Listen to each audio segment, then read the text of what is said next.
Hey guys, welcome back to Bible Fun with the Duns. Today we're studying Psalms chapter 42 and 43. But these ones are really short. Really. All right, you ready? John was amazed with how short they were. Psalm 42 is one of my favorites. The beginning verses, which I think they get their takeaway from today, remind me of a praise and worship song that I grew up singing, and I love it. But David is talking to God, and he's telling God how much he wants to be in his presence. And he compares himself to a deer who is super thirsty for water. And that's how much he wants to be with God. I love that. In Psalm 43, David still feels far from God, and he talks to God about all his messy feelings. And I'm going to talk more about that in my takeaway. But first, I want to hear from you guys. John, what was your fave? Mine is the same thing as Jackson's. The very first part. Surprise, surprise. Okay, so as a deer longs for following streams, Flowing. so I long for you, God. I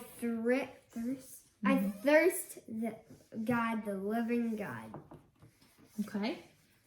As a deer longs for flowing streams, so I long for you, God. I thirst for God, the living God. Jax, what you want to say about that? Okay. It was also your takeaway, right? Yes, it was. Okay. So we should be like the deer, hungering, well, I should say thirsting for God. God is all we need in life, and God is everything we need in life. So we should be like that deer and how much he needs the water. Water is something all living things need. Plants, animals, humans, anything. God is also something all living things need. Plants, animals, humans, anything. Okay. I totally agree. And I love that. And I guess our question is for our first question, are you thirsty for God like that? Do you hunger and thirst for God, to be in his presence, to be with him?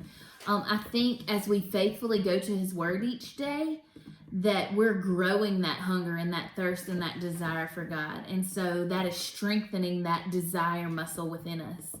In both of these Psalms today, I see David saying the same thing over and over again. He says in chapter 42, verses 5 and verses 11, and then he says it again in 43, verse 5. He says, "Why are you cast down, O my soul, and why are you in turmoil with me?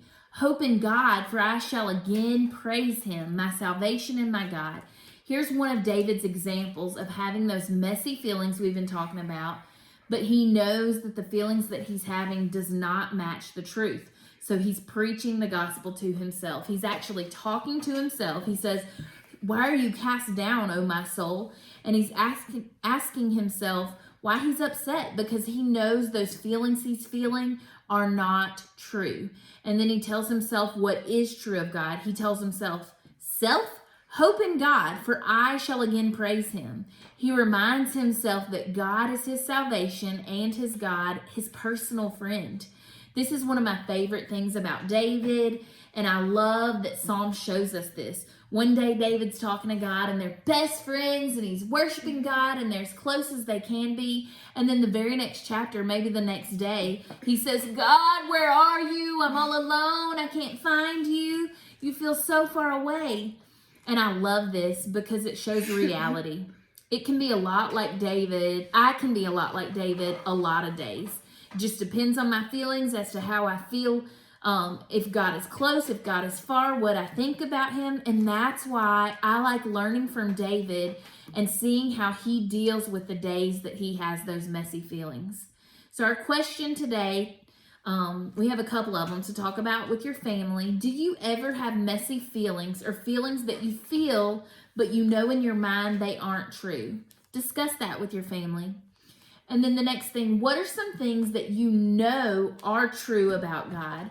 And as you come across those things, or as you think of those things, write those things down or keep a list of them in a journal. And as we continue to read through the Bible and learn who God is through his word, you can remind yourself, you can look back at that list and remind yourself of those things the next time you have those messy feelings. Those are some good practices that we can learn from David. All right, friends, thank you so much for joining us, and we'll see you next time. Bye.